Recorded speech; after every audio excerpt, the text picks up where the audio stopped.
pork steak nga ang lulutuin natin for today's video. Dahil ready na nga ang ating mga kailangan, mag-start na tayo. Overnight ko nga binabad itong ating pork chop. Sabi kasi sa napanood ko, mas matagal na nakababad, mas malasa daw siya. Ito nga, piniprito ko na yung pork. Prito nga lang natin ng very light yung binabad natin pork chop.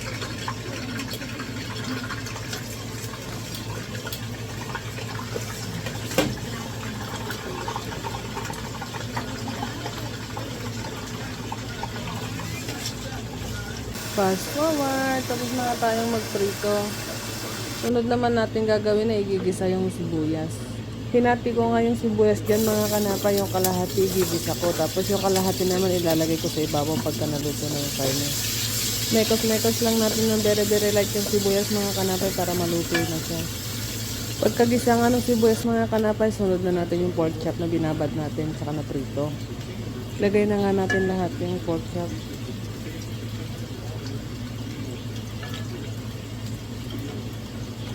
Ilagay ko na nga rin yung naiwang sabaw para hindi masayang.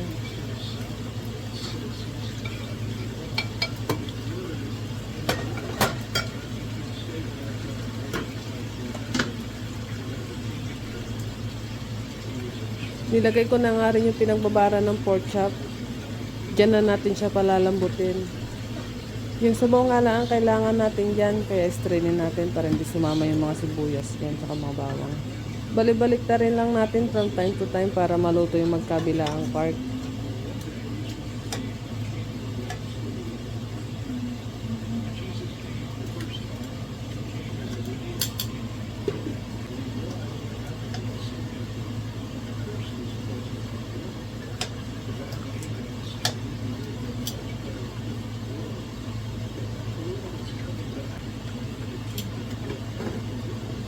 Nilagyan ko nga lang dyan ng konting paminta ulit. Nalagyan ko na nga ng paminta nung binabad ko yan, pero mas masarap pag madaming paminta din.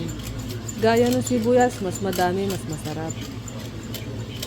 Sunod ko nga nilagay yung dahon ng laurel, nilagyan ko lang siya ng 5 piraso. Din nga sa napanood ko, hindi sila naglagay ng dahon ng laurel. Wala lang, gusto ko lang siya lagyan. First time ko nga ulit itong iluto mga kanapay. Hindi talaga kasi ako nagluluto eh. Nanggagaya lang talaga ako sa internet. Habang nagluluto nga, naglilinis-linis na rin ako dyan ng konti. Nilagyan ko nga rin dyan ng 4 na siling haba. Sa napanood ko, hindi rin sila naglagay ng sili, pero gusto ko lang din maglagay. Wala lang, trip-trip lang. Ayan, luto na nga yung ating pork steak. Lalagay ko na yung sibuyas. Hindi ko nga masyado niluto yung sibuyas dyan sa ibabaw. Madaming sibuyas nga ang nilagay ko. Pag nagluluto talaga ako, gustong-gusto ko yung maraming sibuyas. Pag kayo ang nagluto, bahala na kayo kung gaano kadami ang gusto nyo din. At dahil ako nagluto, syempre ako masusunod. Tapos, pag kayo naman ang nagluto, syempre kayo din ang masusunod. Char! Mekos lang natin yan ng very light mga insan. Tapos, okay na yan. Luto na yan. Ayan, luto na ang ating pork steak. Sa wakas, makakakain na rin kami ng dinner. Mukha naman siyang masarap. Ganito nga pala mag-amoy ang mga chef ng mga niluluto nila. Gaya-gaya lang tayo.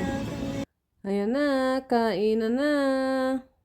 Hanggang dito na lang mga kanapay. Kakain muna kami. Salamat. Bye-bye.